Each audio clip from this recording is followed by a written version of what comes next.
것보다는 낫다. 국회법 제106조의 제1항에 의하면 본회의에 부의된 안건에 대하여 무제한 토론이 신청된 경우 의장은 반드시 무제한 토론을 실시하여야 합니다. 회의 결정의 건은 지금 의원님들 눈앞 단말기와 전례에서 보시다시피 의장이 본회의에 부의한 안건이자 본회의 의사일정 안건에 분명히 들어가 있습니다. 법 조문에 의문의 여지 없이 명백하게 규정되어 있을 뿐만 아니라 이전에도 회기 결정의 건은 항상 의사일정에 포함되어 상정된 안건에 올라가 처리되었습니다. 회기 결정에 반대 의견이 있으면 토론 후 표결하여 결정하였습니다. 국회법상 명백하고 전례도 뚜렷합니다. 의장이 함부로 결정할 수 없습니다. 이전에 민주당의 전병헌 원내대표, 정성호, 이전에 듣는 홍익표, 정청래 의원은 심지어 오랜 관례상 토론 없이 표결되었던 인사안건에 대해서조차도 무제한 토론을 주장하며 이것을 의장이 임의로 막는 것은 날치기라고 소리 높이 외쳤습니다. 국회법 규정이 이처럼 명백함에도 불구하고 의장이 임의로 해석하고 결정하는 것은 불법입니다. 문희상 의장이 임의로 무제한 토론을 거부하는 경우 직권남용과 강요죄의 형사 책임을 면할 수 없게 된다는 점을 분명히 밝힙니다.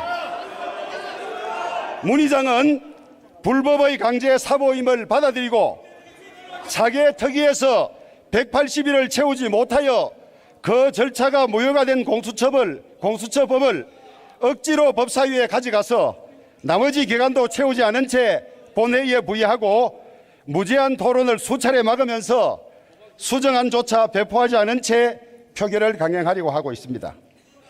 뿐만 아니라 헌정사에 유례가 없는 쪼개기 국회, 깍두기 국회라는 기상천외의 불법으로 세상의 웃음거리가 되고 있습니다.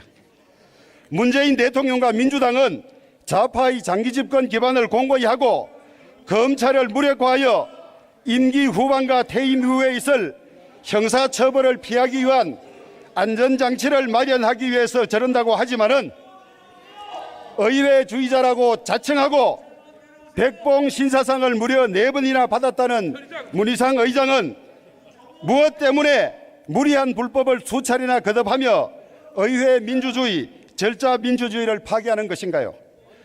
그 이유를 하늘도 알고 귀신도 알고 문희상 자신도 알겠지만은 나는 도저히 모르겠습니다. 설마 세상 사람들이 말하는 아들 문제 때문에는 아니겠죠?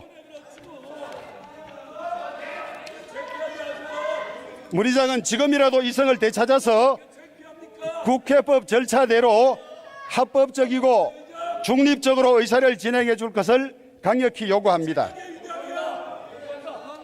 단두대를 만들어서 정적들을 수없이 숙청했던 로베스피에르가 자신이 단두대에서 형장의 이슬로 사라진 사실을 기억하기 바랍니다. 하늘의 거물은 성글지만은 놓치는 일이 없다고 합니다. 오만무도한 집단에 대한 역사의 반전과 보복은 반드시 있을 것입니다. 수차례의 불법과 속보이는 나누어 먹기 야합, 그리고 거듭된 무리수로 점철된 이 정권과 민주당의 패스트 트랙이 폭망의 패스트 트랙이 될 것임을 확신합니다. 정의당 어떻게 하든지 의석 좀 늘려보려고 연동형 비례대표제라는 천하에 없는 제도를 만들어 오고, 민주당 공수처 어떻게 통과시켜 보려고 그 두 개 서로 맞바꾸어 먹으면서 5분의 3 요건이 안 되니까 무리하게 사보임 강제로 해서 두 사람 바꾸어 넣었습니다. 공수처법 무효입니다. 나중에 결정해서 가리면 되겠지만은 헌법재판소 우리 편 다 넣어놓고 차 지나가면 그만이다, 이런 생각으로 국회를 운영하시면 안 됩니다. 여러분들 지금까지 민주화 운동했다는 거 가지고 자부심 가지고 살아왔던 사람들 아닙니까? 민주주의 외치던 사람들 아닙니까? 이건 그나마 어렵게 70년간 쌓아왔던 한국 민주주의를 여러분들이 일거에 다 무너뜨리고 있습니다. 우리나라에 지금 지역구와 비례대표가 있습니다. 예전에는 지역구 의원이 얻은 표를 합쳐서 그 표만큼 비례대표를 뽑았습니다. 그게 우리 헌법재판소에서 직접 투표 원칙에 어긋난다 그래서 위헌이 되지 않았습니까? 그래서 그때부터 정당의 투표를 하고 그 표를 모아서 획정하게 된 겁니다. 그것이 헌법에 나오는 직접 투표 원칙을 위반했기 때문에 위헌이 났습니다. 그런데 지금 기본적으로 준연동형 비례대표제라고 설계해온 이 제도는 그 헌법재판소 판례에 의하면 위헌입니다. 왜냐하면 직접 투표는 내가 한 표가 바로 의석으로 연결이 돼야 하는데 이 제도는 지역구에 하나 찍고 당에 하나 찍으면서 비례대표 당에 찍은 것을 그 비율대로 하면 되는데 지역구 의석 받은 만큼 비례대표에 간표해서 빼는 것, 소위 교차 연동은 우리나라 헌법 판례에 의해서도 위헌이고 독일 최고재판소에도 위헌입니다. 처음 이렇게 됐으면 이게 패스트 트랙에 태워졌습니까? 급행열차 타고 출발한 다음에 싹 와서 내릴 때는 완행요금 내리고 도망가는 거니까 뭐가 다릅니까? 아니 한 글자 바꿔도 한 글자 바꾼다고 해야 하지 않습니까? 그것은 국민들이 판단하는 것이 의장이 판단하는 것이 아닙니다. 의장이 전지전능하지 않지 않습니까? 의장도 의원 중에 한 사람일 뿐입니다. 국회법을 뜻에 맞게 제대로 해석해서 집행할 것이지 의장이라고 그래서 저 높은 단상에 있다 그래서 마음대로 하는 게 아니지 않습니까? 그러면 왜 이렇게 민주당과 군소야당들이 무리한 짓을 하느냐? 여러분 저는 문재인 대통령에게 퇴임 후 수사 재판받는 트라우마가 있다고 생각을 합니다. 그 다음에 북핵 문제. 여러분 김일성 때부터 지금 수십 년간 북한이 핵 개발에 목을 맸지 않습니까? 여기 보면 김대중 대통령, 노무현 대통령 이제 평화가 왔고 핵전쟁이 없다고 얼마나 외쳤습니까? 지금 그렇게 됐습니까? 거기에 대해서 누구 하나 잘못됐다고 이야기하는 분 없지 않습니까? 어떤 이유를 내세우든지 당리당략, 자당의 의석을 늘리려는 그런 아주 나쁜 뜻을 가지고 공수처법과 바꾸어 먹은 희대의 야합 법안이다. 그리고 그 과정에서 제대로 된 준비도 없이 출발하는 바람에 포기하지도 못하고 숱한 불법 과정을 거치면서 이렇게 왔다. 이게 무슨 말입니까? 그간 김대중 노무현 정부가 북한에 퍼준 돈이 우리 북한 동포들에게 돌아가지 않고 핵 개발에 쓰였다는 것입니다. 도대체 우리나라 대통령이나 국방부는 자존심도 없습니까? 이렇게 공갈 협박에 말 한마디 하지 못하고 어떻게 국군 통수권자이고 국민의 대통령이라고 이야기할 수 있습니까? 여러분 부끄럽지 않습니까? 이런 여러 차례의 심각한 북한의 도발에도 피해 당사자인 우리 정부는 아무런 말도 하지 않고 있습니다. 더군다나 대통령의 외교안보특보라는 문정인 씨 하는 이야기 보십시오. 그리고 정책을 옹호하는 지난 정부 출신 정세현 장관 뭐라고 하고 있습니까? 이 사람들 대한민국 땅에 살면서 북한을 옹호하는 변호인이 되어 있지 않습니까? 외교 문제 보겠습니다. 우리처럼 지정학적으로 사강에 둘러싸인 나라는 정말 외교 중요하지 않습니까? 우리가 구한말에도 외교 실패해서 나라까지 잃어버렸지 않습니까? 그 다음에 6.25도 외국과는 역학관계에서 생겼고 6.25에서 나라를 지켜낼 수 있었던 것도 외교 덕분 아니었습니까? 대통령은 국민과의 대화에서 지금 한반도의 전쟁의 위험은 제거되었다고 했습니다. 전쟁 위험이 제거됐습니까? 북한은 올해만도 10차례 이상 미사일을 발사했고 최근에는 동창리에서 중대한 시험을 또 진행했습니다. 한박도까지 전진해서 군사시설을 하지 않았습니까? 한반도에서 전쟁 위험이 제거된 것이 아니라 대한민국이 북한 핵무기의 인질이 된 것이죠. 대통령은 한반도 운전 잘하고 자랑하고 나섰지만 북한은 운전자이기는커녕 조수 노릇 한번 변변하지 못하겠다고 야유하고 있습니다. 김정은 눈치 보느라 북한선은 이명 강제 북송했다가 국제사회로부터 인권 탄압 지탄받고 유엔의 북한 인권결의안 채택도 불참했습니다. 그런데 이런 중요한 외교 관계를 이 정부 들어서는 전부 사관 외교를 아마추어들에게 다 맡겼어요. 여러분, 외교관 하나 제대로 된 외교관 기르는데 수십 년이 걸리고 그 전문성 가지고 외교를 하는 건데, 외교관 경력이 없는 사람들을 러시아, 중국, 일본, 대미 관계는 그렇게 중요한데 경제학자로서 주영대사 한 사람을 갖다 놓았습니다. 도대체 외교할 생각이 있는 겁니까, 없는 겁니까? 강영화 장관은 공공연하게 국제사회에서 얼굴 마담이라고 하고 있지 않습니까? 외교 이래 놔둬도 되는 겁니까? 그래서 이것은 해방 이후 70년 동안 대한민국이 쌓아왔던 모든 관계를 해체하고 부정하는 그런 지경에 이르렀어요. 여러분은 이런 조치들이 우리나라 잘 되는 거라고 생각합니까?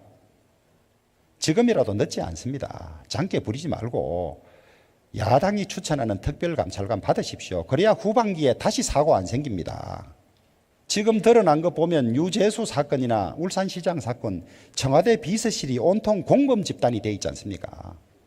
아니, 울산시장 사건 보십시오. 대통령이 지난 국회의원 선거에서 내 30년 친구 송철호가 당선되는 게 정말 내 소원이다. 선거 9번 떨어지고 이제 포기하고 딴 데 갔던 사람을 만나서 울산 다시 이사와 달라. 응? 내가 출마하게 권하는 것은 참 체면이 안 서니 비서실장이 대통령 뜻없이 출마 권유합니까?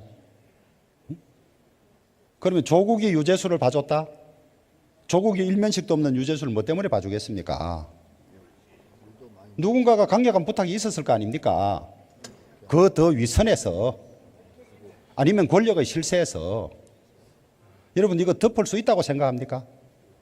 그런데 저는 민주당에도 조사받아야 될 사람이 꽤 있다고 봐요. 그 유재수가 독직 사건으로 2달 도망 다니다가 사표 낸 사람을 민주당의 수석 전문위원으로 데리고 왔어요.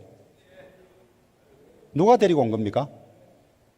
저는 정세균 국회의장 참 운 좋은 사람이라고 하는데 국회의 건의를 2번이나 망가뜨렸습니다. 여당 대표하다가 산자부 장관 갔습니다. 국회의장 마치고 국회의원 신분 가지고 총리 내정됐습니다. 이제 총리로 통과될지 안 될지는 모르지만은 저 자리에 오면 우리 초선 의원들에게 고개 숙이고 사과하고 해야 될 입장 아닙니까?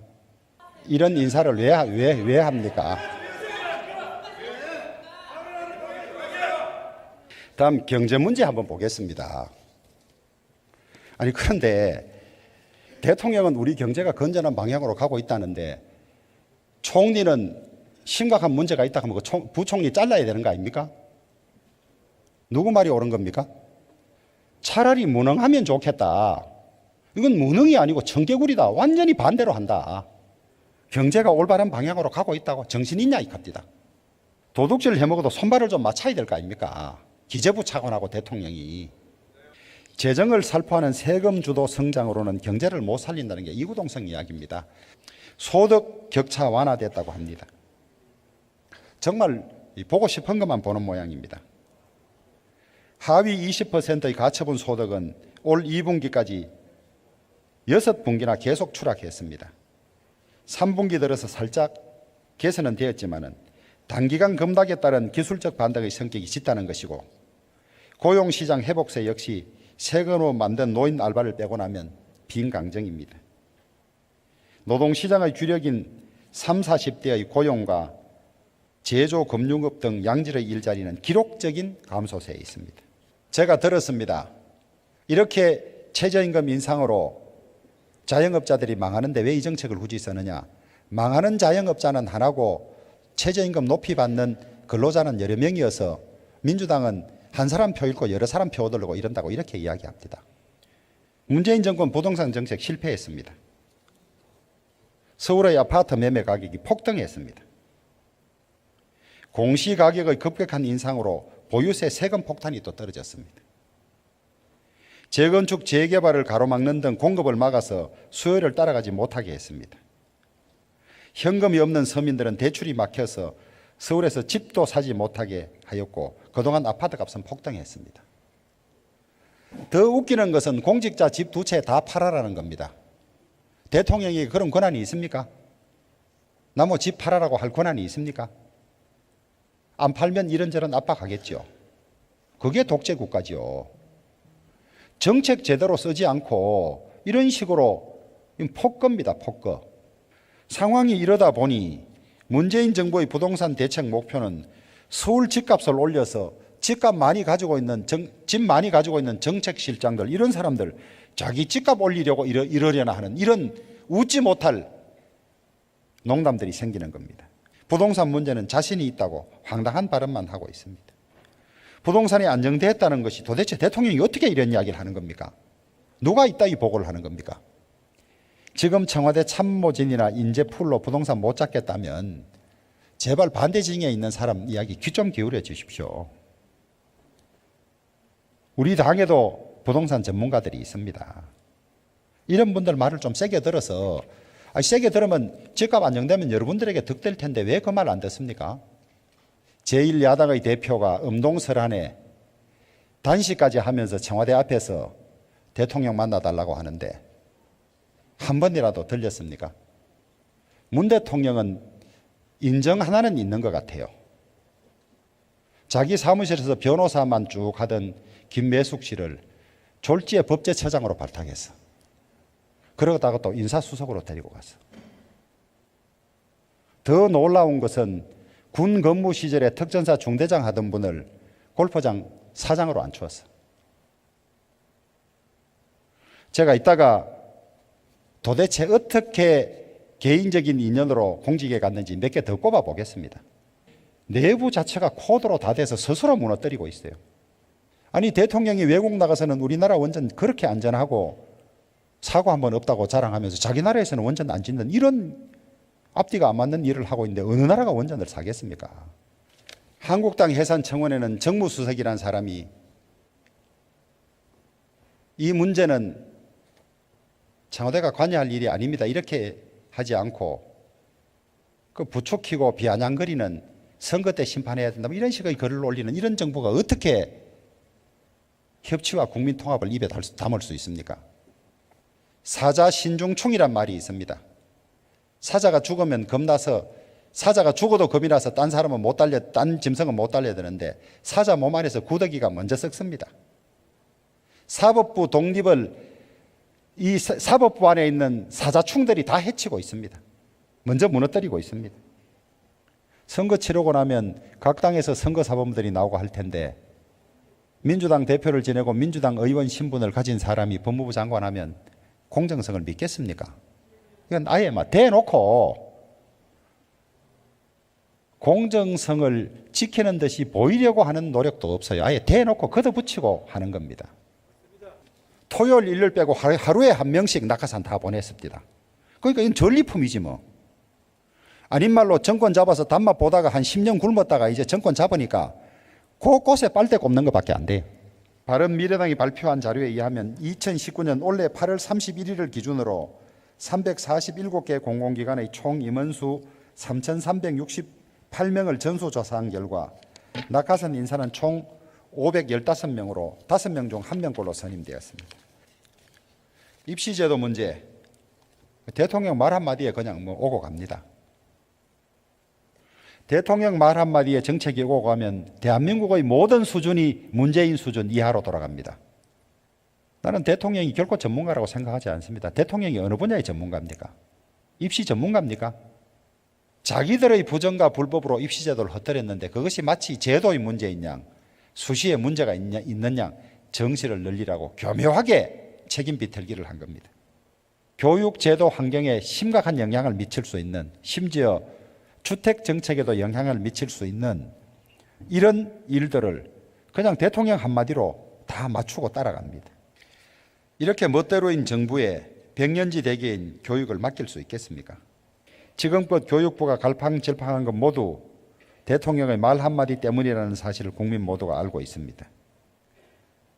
교육이 바로 서고 대한민국이 바로 설 수 있도록 전문가가 아닌 대통령이 더 이상 교육 제도에 갑작스럽게 감나라 배나라 개입하지 말고 말씀을 자제해 주기를 바랍니다. 대한민국의 공무를 맡고 계시는 공직자 여러분과 전문가 여러분, 대통령 임기는 5년이고 이제 절반 남지 않았습니다. 권력 유한합니다. 겁내지 마십시오. 전문가의 소신과 헌법과 법률이 보장하는 권한에 따라서 아닌 건 아니라 하고 하십시오. 교장 공모제는 또 어떻습니까? 교장 자격증이 없는 평교사가 공개 모집을 통해서 교장이 될 수 있도록 한 내부형 교장 공모제가 정교조만을 위한 승진 통로로 전락됐습니다. 자격 못 갖춘 정교조 교사 교장 만들려고 내부 공모제 하고 있습니다. 최근 서울시 교육청이 교장 공모제로 선발한 초중고 교장 7명 가운데 6명이 정교조 출신이었습니다. 올해 상하반기 교장 공모제를 통해 선발된 서울 초중고 교장 중 87%가 정교조가 독식한 겁니다. 이 피 같은 국민 세금을 정부가 대략 짜오는 것을 제대로 심사하지도 않고 그냥 다 통과하고 있습니다. 국회의원들 전부 직무유기죠. 지난 12월 10일은 대한민국 재정민주주의가 붕괴된 날로 기록될 것 같습니다. 저는 예산 부수 법안이라는 말 잘못됐다고 생각합니다. 어떻게 그것이 예산에 부수하는 법안입니까? 그 법안이 만들어지고 난 다음에 예산이 그 법안에 부수돼서 만들어지는 거죠. 저는 용어부터 고치려고 합니다. 정확하게 국민의 세금을 어떻게 받겠다고 국민의 동의를 받은 다음에 그 세율과 세수에 따라서 예산을 짜야 하는 것 아닙니까? 왜 이렇게 무리한 짓을 되풀이합니까? 그리고 하나하나마다 수정안 하나하나마다 왜 그것을 수정했고 토론이 있어야 될 것 아닙니까? 법이 허용한 필리버스터, 법이 허용한 수정안 제안 설명 하게 하면 시간 넘겨서 못하니까 저런 무리를 하는 거 아닙니까? 시간 넘기는 것은 법이 합법적으로 야당에게 허용한 것입니다. 그래서 그런 필리버스터를 안 쓰도록 타협하고 대화하고 그런 것이지 쪼개기 국회, 깍두기 국회 저는 처음 봅니다. 그리고 이 제1야당의 예산심사 참여권조차도 배제한 채 한 일은 보면 진짜 예산 도둑질, 예산 갈라먹기입니다. 여러분, 군소 야당들 주로 기반이 전남북 광주 아닙니까? 이번에 국회에서 전남북 광주 예산 얼마 넣는지 아십니까? 1조 1,000억 늘었습니다. 1조 1,000억. 거의 날도둑질이죠. 우리 당에서 이거 고발해서 이 과정 다 챙길 겁니다. 기재부 예산실 공무원들은 대한민국 헌법에 규정된 공무원의 중립 의무를 위반한 채 법적 근거도 없는 4+1 협의체에 이속 챙기기에 편성해서 속기록조차 남기지 않고 나라 살림을 난도질하고 예산 세부 명세서를 만들어서 작업을 도맡았습니다. 다시는 이런 예산 도둑질 공무원이 가세하지 않도록 해당 공무원의 책임을 끝까지 물을 것입니다. 이미 형사 고소해 놓았습니다. 잘하는 게 뭐가 있습니까? 잘하는 거 한번 물어봅시다. 저 문재인 정권 와서 나라를 위해서 잘한 거 뭐 있는지 한번 이야기해 보십시오. 한 개라도 좀 알고 싶어요. 잘한 겁니까? 조국이 민정수석 시킨 거는 그래가 이제 조국의 본 실체가 드러났으니까 뭐 역으로 잘한 거죠. 그건 이제 비아냥거린 잘한 거로 또 그래 받아들일 텐데 그거 말고 진짜 잘한 게 뭐 있는지 좀 묻고 싶어요. 민수군주라는 말이 있지 않습니까? 물은 배를 띄우기도 하지만 썩나면 바로 뒤집는다고. 지금 대통령에 대한 지지도가 왜 그래 나온지 잘 이해가 안 돼요. 언론기관에서는 뭐 분석가들은 국민들이 편가르기가 되는 바람에 내 편이면 무조건 눈 감고 지지해서 그렇다는 분석도 있고 샘플 1,000명을 뽑으면 600명 이상이 대선 때 문재인 후보를 찍은 샘플이 편향돼서 그렇다는 이야기도 있고 한데 다녀보면 온통 원성고예요. 원성고. 원성이 엄청나게 높아요. 그리고 이렇게 못하고 잘못하는데도 빨리 못 무너뜨리는 자유한국당에 대한 비난까지 그럴 정도입니다. 실제로. 단두대를 만든 사람이 단두대에 죽었어요. 이 선거법 가지고 내년에 어떻게 될지 모릅니다. 민주당은 그렇게 대통령이 원하던 공수처를 가지고 가겠지만은 정말 문 대통령 국민의 목소리 기울여서 정책 전환해야 되고 오늘 문희상이라는 분의 참 끝도 봤고, 오늘 일이 저는 역사에도 기록되고 헌법 교과서에 나올 거라고 봅니다. 권력은 짧습니다. 마치고 나면 하산길은 험난합니다. 지금이라도 문 대통령 듣는지 안 듣는지 모르겠지만은 진짜 국민 목소리에 귀 기울이셔야 됩니다. 마치겠습니다. 경청해 주셔서 감사합니다.